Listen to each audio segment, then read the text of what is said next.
दूसरा पैगाम ये है कि हमारे मज़हब के शिया इस्ना अशरी के 5 उसूल दीन हैं, 10 फ़ुरूए दीन हैं।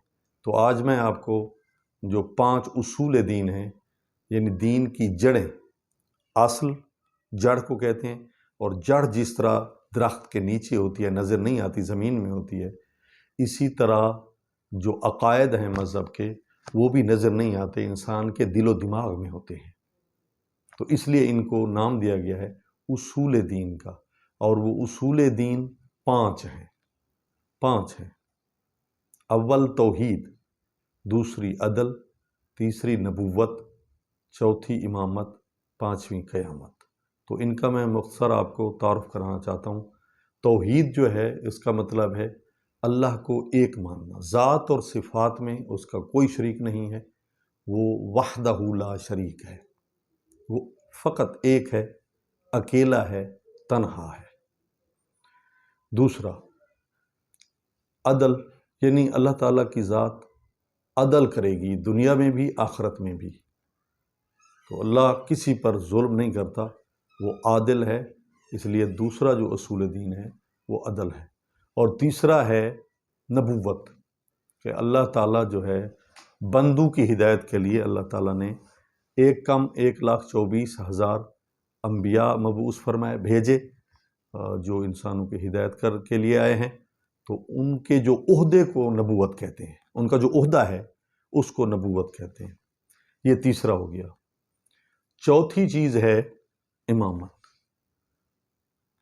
जो मैंने पहले एक वीडियो में आपको बता चुका हूँ कि नबी के 12 जानशीन हैं मोहम्मद मुस्तफ़ा के, उनको इमाम कहते हैं, और वो 12 हैं। उनके अस्माए गिरामी भी मैं रिकॉर्ड करा चुका हूँ।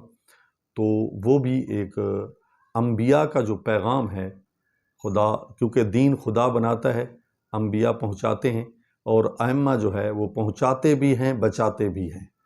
तो वो मोहम्मद मुस्तफ़ा के 12 नायब हैं, जिनको 12 इमाम भी कहते हैं, और जिस ओहदे पर वो फायज़ होते हैं उसको इमामत कहते हैं।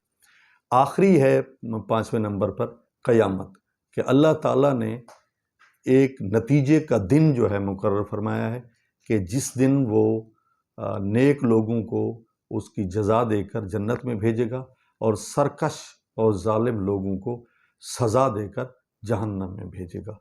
तो उसको डे ऑफ जजमेंट भी कहते हैं, क़यामत का दिन भी कहते हैं, हश्र व नश्र भी कहते हैं, और यौमुद्दीन भी कहते हैं। उसके मुख्तलिफ़ कुरान में नाम आए हैं, तो उसको कहते हैं क़यामत। ये 5 हैं उसूल दीन। अव्वल तौहीद, दूसरी अदल, तीसरी नबुव्वत, चौथी इमामत, 5वीं क़यामत। तो इन्हीं अल्फाज के साथ मैं इजाज़त चाहूँगा। मोमिनीन से इल्तमास है कि हमें अपनी दुआओं में याद रखिएगा।